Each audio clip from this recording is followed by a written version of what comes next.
There is one thing and one thing only that is keeping your content from going viral, and that is watch time. Watch time is quite literally the only metric that matters because the social media platforms are invested in one thing, and that is keeping people on the platform as long as possible so that they can show them ads. That is how they make money. So the algorithm is engineered to measure the user behavior. And basically what that means is the algorithm is measuring how well people are enjoying your content. So that comes through in a couple ways. Number one, how much of your video are they actually watching? Are they watching the entirety of your video? Are they re-watching the video? That tells the algorithm this is a good piece of content because it's keeping people on the platform. If people are commenting and going back and forth in your comments, that is bringing them back to the video, which is directly correlated to watch time. Another metric that is important is saves and shares. Again, because those metrics are bringing people to or back to the video, and so it is directly correlated to watch time. Therefore, watch time is the only thing that matters. If you can get somebody to scroll to your video and watch the whole thing, that tells Instagram or TikTok or LinkedIn or Facebook or YouTube, this is a good video, it keeps people on the platform, so it's going to make us money, so we will show it to more people. When your video stops at 200, 500, or even 1,000 views, that means that the first few people that were shown your video did not watch a high enough percentage of that video for it to be shown to more people. That said, I think it's important for you to realign what your goals actually are. Is your goal to go viral, or is your goal to drive conversions? Because going viral is not necessarily what is going to drive sales for your business. Creating content that gets between 1 and 5,000 views on average, those are typically the videos that are going to make you the most money. If you're wanting to go viral, keep watching because I can help you with that. So how do we keep people watching the entire video? That is really the only question we need to ask. We don't need to ask how do we get more views, or what should we talk about in the video, or how should we edit the video. The question is, how do I keep more people watching? How do I get people to watch to the end of your video? So I would ask yourself, I would go back and maybe look at the most recent 5 to 10 videos you've posted and watch through the lens of your audience and ask yourself this after every video. Why didn't people watch the whole thing? Now you can look at your analytics and look in your metrics and probably get a good idea of where whatever that thing is that was happening in your video is that caused people to drop off. For most people, it's just the hook. You don't grab people in, they're not going to stay. For a lot of people, you hook people in well, you bring them in, they're there for 15, 20, even 30 seconds, and you keep repeating yourself over and over and over again, and so people bounce and they don't stick around. Again, with this question in mind, why didn't people watch the whole thing? In going back and reviewing your content, you're going to see things that you didn't see before. Now, once you have a grip on what's going wrong, you can then fix those things, right? As we know, focusing in on the gaps in our data based off of what our analytics are telling us is giving us the roadmap and the areas that we can hyper focus on to actually move the needle. It's important to know that the best content creators, it's not that they're amazing at creating content, it's that they're amazing at making people stay. And people stay for a variety of reasons, but each of those reasons can be tracked back to neuroscience and what we understand about the brain and what actually causes people to hold and fix their attention on a specific thing.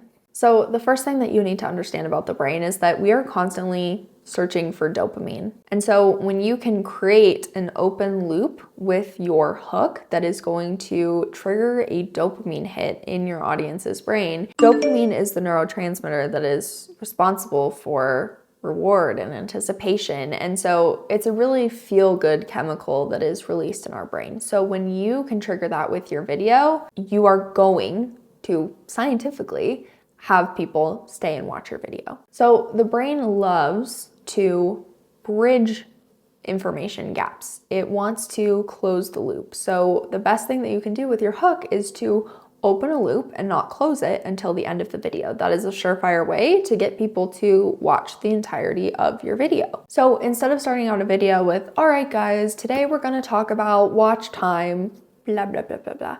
Nobody cares. We don't know why watch time is applicable to us. We don't know why that's important. We don't know what that's going to do for us. And we know that our knee-jerk reactions and the thing that is going to hook us into a video is being driven by our primal brain. The primal brain is above all else selfish because it is looking for how it can survive. Instead of giving random information that is not applicable to the primal brain and its desire for survival and status, we're going to say something like, most people kill their engagement in the first 3 seconds. That is going to hook people's attention. We want to know how. We want to know why. We want to know if we're the ones that are doing that. If that's something, a mistake that we are making, that opens that curiosity loop. The worst thing that you can do is then close that curiosity loop in your second sentence. So you want to structure your video in a way that that payoff is not happening until the very end, because that is what is going to keep people there for the entire time. The next thing for you to understand about the way our brains work is that we are hardwired to ignore patterns. The brain ignores what it expects. And so if you can employ a pattern interrupt within your video, you're going to keep the brain engaged. Your subconscious is constantly scanning and taking in stimuli. Every second, it's processing thousands of pieces of information, and you're never alerted to it. Because if your subconscious made those things conscious, you wouldn't be able to think about anything else. You wouldn't be able to focus. You wouldn't be able to exist if you were constantly, consciously processing each of those pieces of information. So with that understanding, doing things like switching angles, changing the way you're sitting, even adjusting your hair in a video so that there's a split second change there is going to keep people's attention. If you have just one clip where you're talking to the camera nonstop, that is not employing any pattern interrupts. And so for short form content, probably not really gonna work. You can do this in a variety of ways using B-roll, pop-ups, text on screen. And like I said, even if you're just doing face to camera, alternating with some different angles or maybe sitting in a slightly different way, changing your body position. And then of course we have the emotional response. Your engagement and your watch time is going to skyrocket when you are eliciting an emotional response from your audience.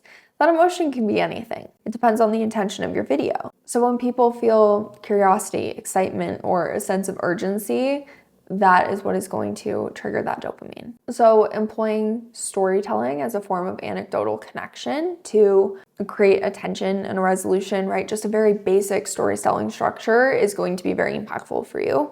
You can also give people micro wins or little mini aha moments that help keep them engaged. And you can leverage authority stacking. So using social proof, dropping in little tidbits about your credentials or clients that you've worked with or results that you have been able to produce is also going to trigger those little spikes for your audience. The next thing you can do is leverage a subliminal call to action so that you are keeping people engaged and putting the little ideas in their head of the things that you want them to do in a way that you're making it feel like it was their idea. So if you've ever seen somebody make a video and say, oh, and the last thing is something that only the best creators know, right?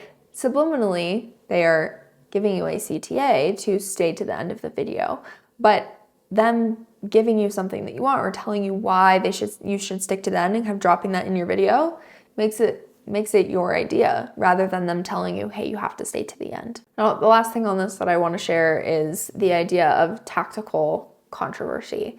And the thing is that most viral videos on the internet go viral because there's some element of controversy. Whether you like it or not, that's just the fact.